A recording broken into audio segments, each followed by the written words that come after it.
Hello.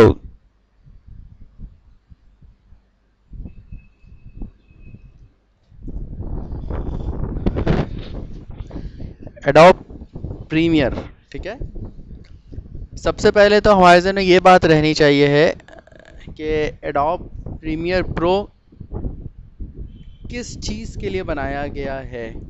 ठीक है, किस मकसद के लिए सॉफ्टवेयर बनाया गया है, बताइए किस मकसद के लिए बनाया गया। हाँ। हाँ, वीडियो एडिटिंग। एक ड्रामे के शूट हो गए, जैसे आप वहाँ गए, बाहर गए, आप मरी के उसको पूरी शूट करके ले आए। अब तुम्हारे पास शूट रॉ में पड़ी हुई है, इसको हम रॉ शूट कहेंगे। जैसे रॉ मटेरियल होता है, जैसे कप बनाए तो ये रॉ मटेरियल था पहले, कभी टूट मतलब मटेरियल मौजूद है, कोई कप नहीं है, रॉ मटेरियल है, इसे बनाया गया तो कप की फॉर्म में आया। या ये चीज़ें जितनी भी बनी हुई हैं, रॉ मटेरियल उसको कहते हैं कि अनफिनिश चीज़, कोई बनी हुई चीज़ नहीं है, लोहा पड़ा हुआ है, ये रॉ मटेरियल है। इसको आप कुछ चीज़ बना दें, इसकी चेयर बना दें, कुछ बना दें, चीज़ बन गया। इसी तरीके से जो रॉ शूट होती है, आपने बस शूट ली हुई है, आप यहाँ आ गए, समुद्र की शूट ले ली, अब आप चाहते हो कि इसकी बाकायदा एक डॉक्यूमेंट्री बनाओ, तो आपको एक ऐसा सॉफ्टवेयर चाहिए या ऐसी जगह चाहिए या कोई भी ऐसी चीज़ चाहिए जहाँ बैठ के उसको एडिट कर सकें। तो एडोब प्रीमियर प्रो एक ऐसा सॉफ्टवेयर है जिस पर आप कंप्यूटर पे बैठ के वीडियो एडिटिंग कर सकते हैं। और कंप्यूटर पे बैठ के जब आप वीडियो एडिटिंग करते हैं तो उस एडिटिंग को हम कहते हैं NLE editing. N for non, L for linear, E for editing. Linear का मतलब होता है स्ट्रेट, और जब हम कह देते हैं नॉन लिनियर, इसका मतलब हम बात कर रहे हैं कि ये स्ट्रेट नहीं है एक चीज़। इसका मतलब ये है कि जो मैनुअल एडिटिंग होती है वो लिनियर एडिटिंग कहलाती है। जब आप कोई मैनुअल काम करते हैं, मैनुअल, तो वो, अगर आप एडिट को मैनुअल तरीके से हल करने की कोशिश करेंगे तो वो लिनियर एडिटिंग कहलाएगी। मिसाल के तौर पर आपके पास एक जो आपने अब फिल्मों में तो ये होता है कि बड़ा एक रोल होता है, उस पर फिल्म शूट होती है जैसा। और अगर आप फर्ज करो तुमने टेप पे शूट ली, अब तुमने क्या किया, 2 VCR लगा दिए। अब तुम एडिट कर रहे हो, तुमने एक VCR चलाना शुरू कर दिया, 2 VCR एडिटिंग मशीन्स आती हैं बाकायदा मैनुअल। अब ये तुमने कहा यहाँ तक सीन चाहिए मुझे कर, अब यहाँ पे तुमने कहा कि मैंने ये सीन लिया था मरी के शीन का, मुझे इसके इस पहाड़ी के बाद इस पहाड़ी का सीन चाहिए, तो वहाँ से स्टॉप करोगे। मतलब अब वो मास्टर से तुम्हारी एडिट वाली फुटेज में वहाँ तक के लिए भाई तुमने रोक दी, दूसरा VCR ऑन किया, वहाँ से वो सीन ऑन करके वहाँ चला दिया। मतलब तुम सीन कट कर रहे हो, पेस्ट कर रहे हो कि यहाँ से यहाँ तक चाहिए, अब ये चाहिए, अब ये चाहिए। मैनुअल है। इसी तरीके से तुमने देखोगे पास पुरानी फिल्मों की एडिटिंग नजर आती है कि जो एडिटर है वो एक एक फ्रेम आगे करके देख रहा होता है रोल के ऊपर, वो भी मैनुअल एडिटिंग। उसने कहा यार ये सीन चाहिए, उसने कट किया, पेस्ट किया, उसने भी दूसरा सीन उठा के उसके आगे पेस्ट किया कि जब फिल्म चलेगी तो सीन के बाद ये सीन चाहिए। अब आप बताओ कि आपने जो VCR पे एक सीन चलाया, आपने कहा मुझे यहाँ से यहाँ तक ये फुटेज है, इतनी फुटेज आपने अपनी नई फुटेज पे कॉपी कर दी, नए टेप पर। फिर आपने कहा ये सीन चाहिए, उस सीन को उसके आगे पेस्ट कर दिया। तो अब तुम ये जो नए फुटेज पर डबिंग हो रही है, अगर तुमसे कोई कह दे कि यार ये जो चौथा सीन है इसे दूसरे पे रख दो, दूसरे वाले को चौथे पे रख दो, तो कैसे करोगे। इसलिए वहां पर आप फंस जाओगे, इसलिए उसे कहते हैं लिनियर एडिटिंग है, स्ट्रेट। अब चेंज करना बड़ा मुश्किल है इसके अंदर, अजाब आ जाओगे। यहाँ पर बड़ा आसान है, नॉन लिनियर। नॉन लिनियर का मतलब कि आप जब चाहे किसी भी क्लिप को बड़े मज़े से आगे और पीछे करो, कोई प्रॉब्लम नहीं है, क्योंकि अब आप कंप्यूटर पर मौजूद हो और NLE डील कर रहे हो। और अब पूरी एडिटिंग आपको पता है कि कंप्यूटराइज्ड ही एडिटिंग है, तो इसी पे काम होता है सारा। एडोब प्रीमियर प्रो, अब हमको ये पता है कि दुनिया भर में 2 स्टैंडर्ड, 3 स्टैंडर्ड, 4 स्टैंडर्ड चल रहे हैं। उनमें से 2 बहुत मशहूर स्टैंडर्ड हैं, NTSC और बाल। ठीक है। NTSC stands for N for national, T for television, S for standard और C for committee, NTSC। PAL stands for P for PAL, ठीक है, A for alternative, L for lines, phase alternative lines, PAL. America के अंदर NTSC standard follow किया जाता है। ठीक है, उसके डिफरेंट फ्रेम रेट है और डिफरेंट फ्रेम साइज है। पाकिस्तान और इंडिया में पाल फॉलो किया जाता है, उसके डिफरेंट फ्रेम रेट है और डिफरेंट फ्रेम साइज है। ठीक है। और हम जब प्रीमियर प्रो ऑन करते हैं, ठीक है, क्योंकि हमारे पास जो भी शूट आती है, हमारे पास जो भी शूट आएगी वो एक्चुअली पाल से शूट हुई भी होगी। जब हम कोई यहाँ पर कैमरा परचेज करते हैं पाकिस्तान में, तो हमें पाल पे फिट हुआ हुआ मिलता है, NTSC पे सेट हुआ हुआ नहीं मिलता, क्योंकि हम पाल के स्टैंडर्ड को फॉलो करते हैं पाकिस्तान और इंडिया में, ठीक है। पाल क्या चीज़, पाल इसलिए हमें बाय डिफ़ॉल्ट पाल की सेटिंग्स इसमें डिफाइन कर देते हैं। तो अब यहाँ पर NTSC लिखा हुआ आ रहा है, ठीक है। आप यहाँ पे इसको चेंज करोगे, आपने कुछ भी नहीं करना। बाय जब ये फर्स्ट टाइम प्रीमियर खुला है इस वक्त, आपने किसी भी ये करना है DV पाल, बस आपको इतना इनसाइड जाना ही नहीं है, कोई इतनी प्रॉब्लम्स फेस ही नहीं करनी है, ठीक है। DV पाल करोगे, वो बाय डिफ़ॉल्ट सारी सेटिंग्स बना देगा।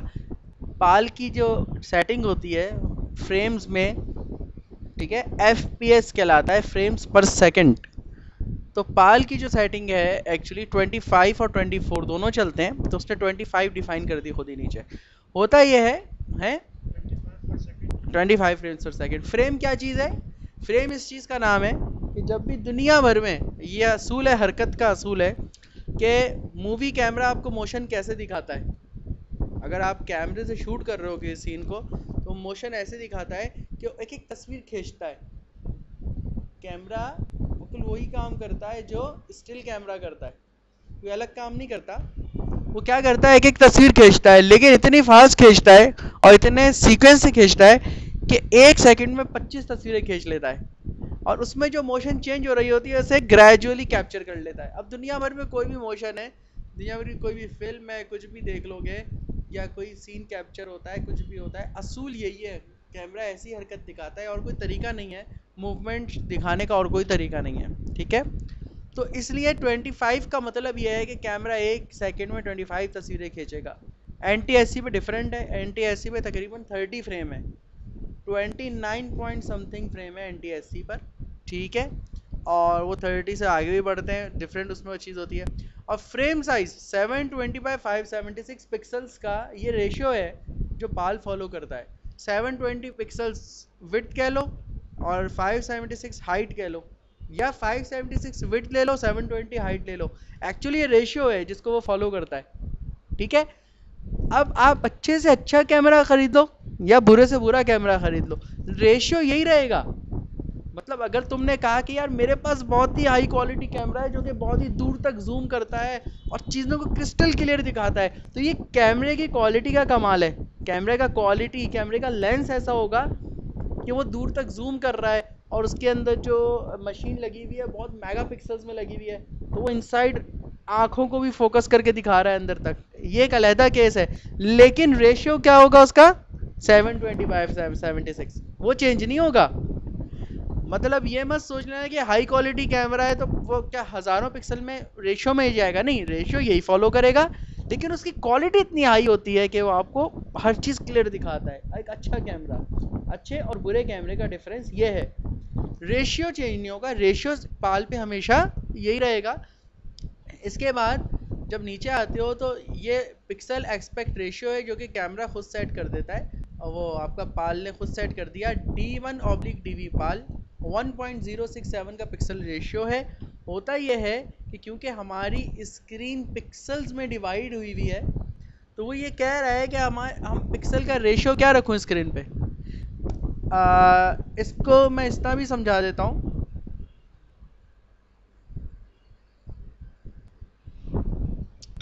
तुम लोग यकीनन आप गए होगे सैनमा, कभी मूवी देखने गए हो, इत्तेफाक होता है, ऐसी बात है। कभी सैनमा की स्क्रीन पे गौर करना कि सैनमा की जो स्क्रीन है वो रेक्टेंगुलर होती है, स्क्वायर नहीं होती, ठीक है। रेक्टेंगुलर की डेफिनेशन ये है कि ऑपोजिट साइज इक्वल होती हैं, उसकी विड्थ बराबर होती है और हाइट बराबर होती है, और स्क्वायर नहीं होती कि इस तरह चल रहा हो जैसे ऐसे प्रोजेक्टर नज़र आ रहा है स्क्वायर में, ऐसे कभी भी सैनमा की स्क्रीन नज़र नहीं आएगी। सैनमा की ऐसी नज़र आएगी जैसे पीछे बोर्ड लगा हुआ है, रेक्टेंगुलर स्क्रीन होगी। और हमेशा फिल्म्स हमेशा ऐसे ही शूट की जाती हैं कि कैमरा रेक्टेंगुलर फोकस करता है, क्योंकि विड्थ ज़्यादा आती है उसमें। अगर कैमरा फोकस करेगा स्क्वायर सीन को, कभी विड्थ ज़्यादा नहीं आएगी, और वो चाहते हैं कि ज़्यादा से ज़्यादा सीन कवर करें। और यही वजह है कि अक्सर जब फिल्में ट्रांसफ़र होके आती हैं टीवी पर, तो तुम देखा होगा कि साइड से सीन कट रहे होते हैं। कभी नोट किया हो फिल्में, जब फिल्में टीवी पर रिलीज़ होती हैं वीडियो पर और हम देखते हैं, उसके अक्सर लेफ़्ट और राइट से सीन कट रहे होते हैं। उसकी वजह यह है कि वो एक रेक्टेंगुलर स्क्रीन को स्क्वायर में कन्वर्ट करके देते हैं, तो जाहिर सी बात है कुछ ना कुछ सेक्रीफाइस करना पड़ता है राइट और लेफ़्ट से।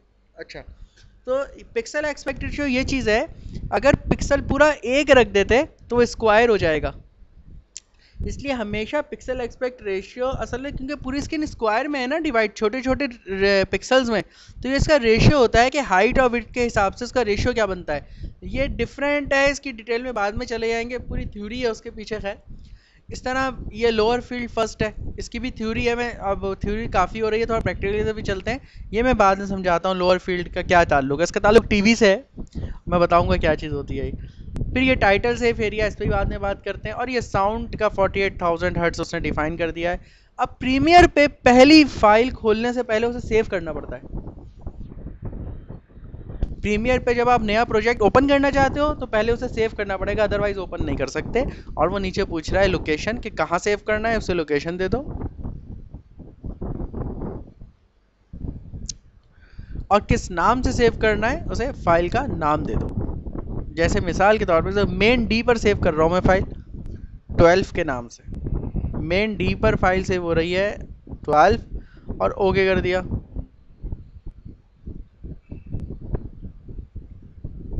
अच्छा, क्या हो गया भाई इसको, तो कुछ मना कर दिया, दोबारा कर लेते हैं सेव। ई पे कोई फोल्डर ले लेते हैं, कोई फोल्डर मांग रहा है ई पे, ये वाला फोल्डर ले लेते हैं। ये ई पर एक फोल्डर ले लिया। अच्छा, फाइल का नाम कैरेक्टर में मांग रहा है, एक मिनट, ये लो एच और एम ये दे दिया। ठीक है, नंबर में शायद नाम में प्रॉब्लम कर रहा था, नंबर वाइज। ये इंटरफेस खुल गया एडोब प्रीमियर प्रो का, Adobe Premiere Pro 2। Adobe Premiere Pro 2 का इस वक्त आपके सामने इंटरफेस खुल गया है, जहाँ पे आप स्क्रीन को इस तरह स्क्रॉल कर सकते हैं। देख रहे हैं स्क्रीन स्क्रॉल हो रही है जैसे आफ्टर इफेक्ट होता है, ठीक।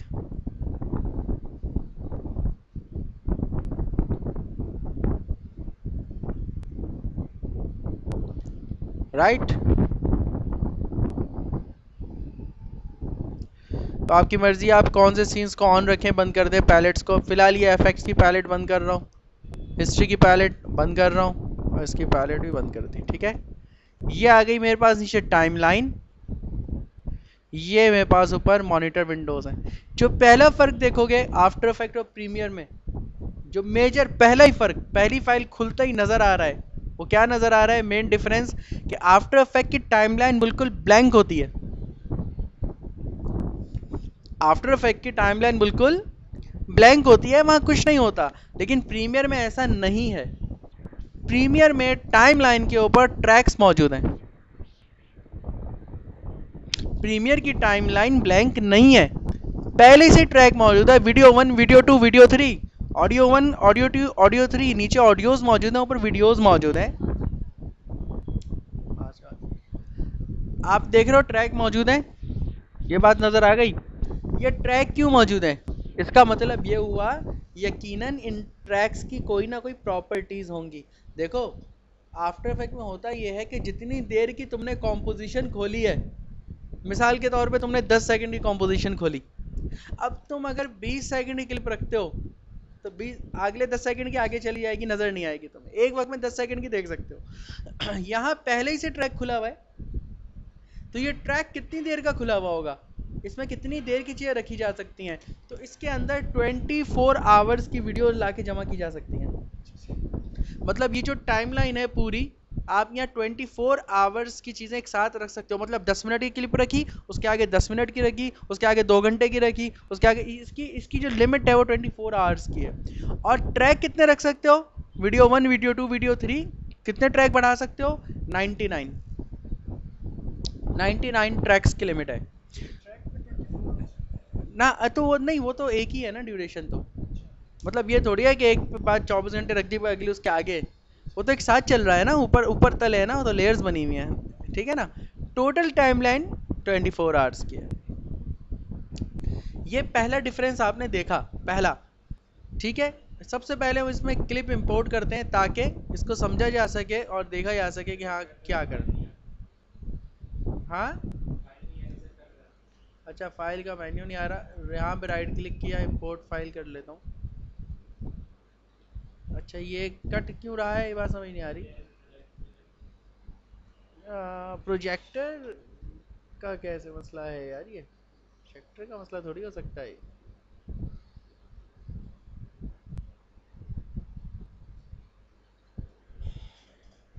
ये प्रोजेक्टर का मसला तो नहीं हो सकता यार, प्रोजेक्टर कैसे काट रहा है इसको। खैर चलो, मैं राइट क्लिक करके इंपोर्ट कर लेता हूँ फाइल। फाइल इंपोर्ट करनी है ना मुझे तो।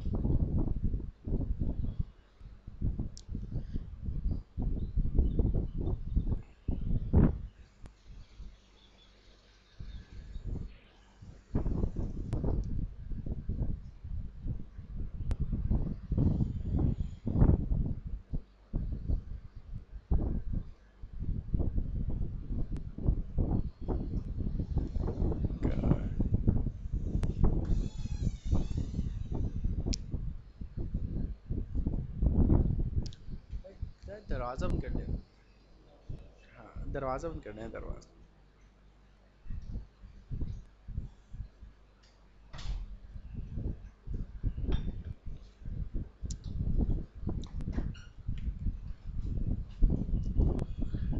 अच्छा हाँ,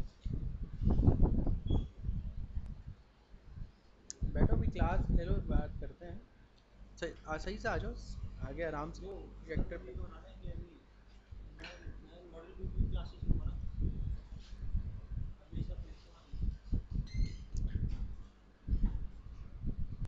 अच्छा, तो बात हम ये कर रहे थे कि हम इसमें क्लिप इंपोर्ट हमने कर लिया है। अब इसमें क्या होगा, ये बड़ी प्रॉब्लम है, मुझे दिखानी है कुछ चीज़ तुम लोगों को, क्योंकि ये क्यों कट रही है, इसका क्या हल किया जाएगा। तो यहाँ से तो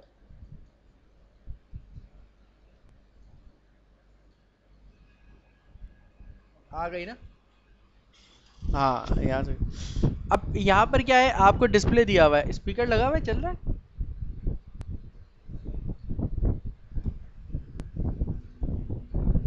ठीक है, आवाज़ कुछ शायद कम है। यहीं पर आप पहले तो चला के देखो, थंबनेल बना के दे दिया है, ठीक है, कि क्या है इस क्लिप में, यहीं देखो पहले तो, ठीक है।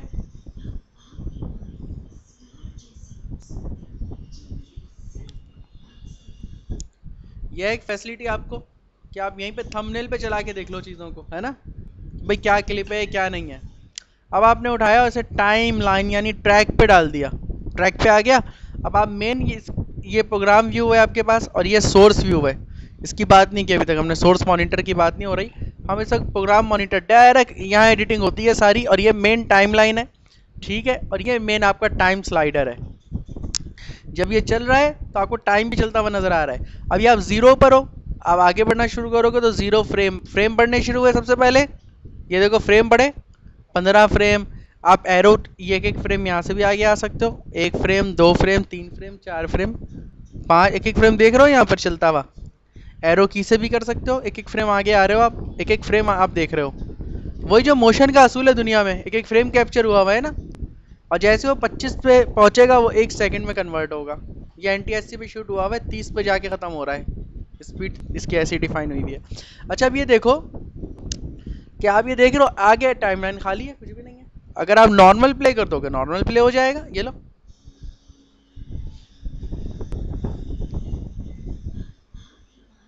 अच्छा, ये है जूम, यहाँ से टाइमलाइन जूम होती है, देख रहे हो। अब मैंने टाइमलाइन को फुल जूम कर दिया, और यहाँ से ये स्क्रॉल खोला, यहाँ से ये स्क्रॉल खोला, और यहाँ पर डिफरेंट ऑप्शन है तुम्हारे पास कि भाई show head and tail, show head only, show frames. Head and tail का मतलब सिर्फ पहला फ्रेम और आखिरी फ्रेम दिखाओ। और अगर शो फ्रेम्स कर दिया मैंने, इस क्लिप के सारे फ्रेम इस वक्त नजर आ रहे हैं आपको, देख रहे हो आप, सारे फ्रेम विजिबल है इस वक्त टाइम नीचे टाइम लाइन पर। और जब एक क्लिप आगे जाते हो आपको एक फ्रेम नीचे नजर आ रहा है एडिट करने के लिए, देख रहे हो।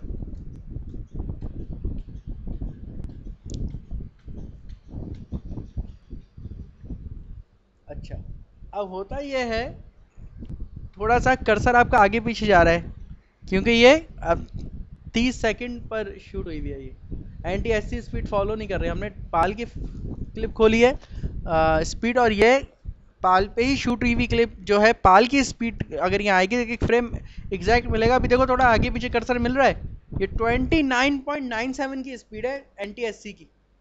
एक ड्रॉप फ्रेम भी होता है उसमें, उसका चक्कर है।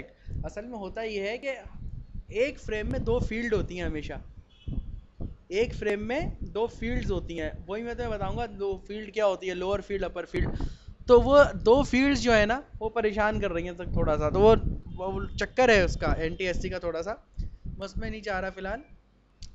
बहरहाल अगर आपके पास एक लंबी क्लिप है तो इसको हैवी कर देगा ये, तो इसलिए हम नॉर्मली फ्रेम्स पे नहीं रखते, बल्कि शो हेड ओनली ऐसी शो नेम ओनली पे रख देते हैं। देख रहे हो ये डिफरेंस है। ये आफ्टर इफेक्ट में आपको अवेलेबल नहीं होगी ये चीज़ कि आप अपना फ्रेम्स देख सको ना। आफ्टर इफेक्ट पे आपको यहाँ एक येलो लाइन नहीं मिलेगी जैसे यहाँ दी हुई है, जिसको हम डिफरेंट नामों से पुकारते हैं, जैसे रबर बैंड भी कह देते हैं इसे हम। ये सब नीचे करें, ये देखो ओपेसिटी कम हो रही है क्लिप की, हो गई, देखो ख़त्म ही हो गई है ना। और डायरेक्ट यहाँ से ओपेसिटी कम कर रहा हूँ मैं क्लिप की, और ये एनिमेट भी हो जाती है, इसमें की फ्रेम भी लग जाते हैं। हाँ वैसे भी लगते हैं और यहाँ से भी लग जाते हैं।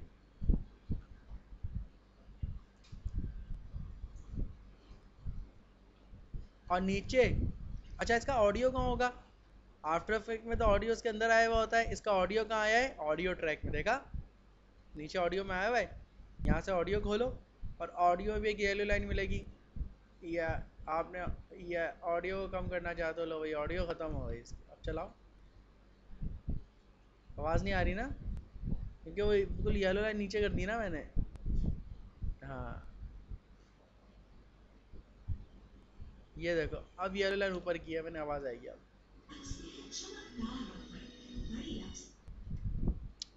मतलब ये ऐसे डिफरेंसेस हैं जो आपको इसमें नज़र आ रहे हैं कि हाँ भाई ये येलो लाइन, और यहीं पर ये आप यहीं पे इसको एनिमेट भी कर सकते हो, ठीक है, जिस पर हम ज़रा बाद में करते हैं। फिलहाल हम इसको शो नेम पे कर देते हैं बस।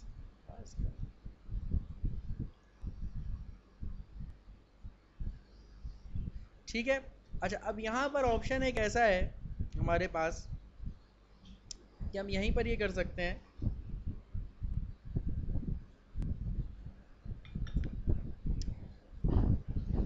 राइट क्लिक किया क्लिप पर, राइट क्लिक किया क्लिप पर, और यहाँ पर ऑप्शन है अनलिंक, यानी ऑडियो और वीडियो अलग अलग हो गई। इसको सिलेक्ट करोगे सिर्फ वीडियो सिलेक्ट है, इसको सिलेक्ट करोगे सिर्फ ऑडियो सिलेक्ट है। आपने क्या किया, आपने कहा इतना जो दरमियान का हिस्सा है इस पर अपनी ऑडियो डाल दें, कुछ करें। तो यहाँ पर टूल बॉक्स के अंदर हमारे पास रेजर टूल मौजूद है, ये रहा, ठीक है। तो रेजर टूल उठाया मैंने और दरमियान में यहाँ से लेके यहाँ तक कट लगा, एक यहाँ कट लगाया, एक यहाँ कट लगाया, और फिर ये एरो टूल उठाकर, मतलब ये जो एरिया अलग आ गया ना मेरे पास, अब इसको उठाया और आगे कहीं रख दिया है ना, यहाँ रख दिया। देखो यहाँ पर ये आवाज़ यहाँ पर है, यहाँ नहीं है ये आवाज़ अब, है ना, ये देखो। हाँ मैंने यहाँ रखा, अपने कर्सर को एग्जैक्ट यहाँ सेट किया, ऑडियो 2 को सिलेक्ट किया, विंडो में गया और ऑडियो मिक्सर ऑन किया, ठीक है। ऑडियो मिक्सर खुल गया मेरे पास, और ऑडियो 2 पे मैं साउंड रिकॉर्ड करना चाहता हूँ, तो ऑडियो 2 पे मैंने साउंड को ऑन किया, यहाँ से मैंने रिकॉर्ड का बटन दबाया,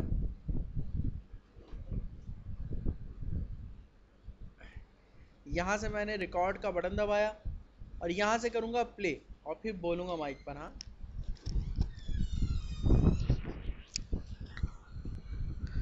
I am working on Lux ad।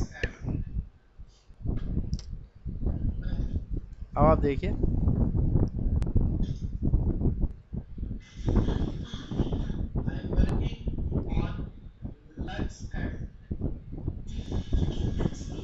अच्छा अब मैं चाहता हूँ कि दोनों आवाज़ें एक साथ आएँ, लक्स की अपनी आवाज़ भी आए और मेरी आवाज़ भी आए, तो मैंने इसको उठाया और नीचे वाले ट्रैक पे रख दिया, दोनों एक साथ चलेंगी।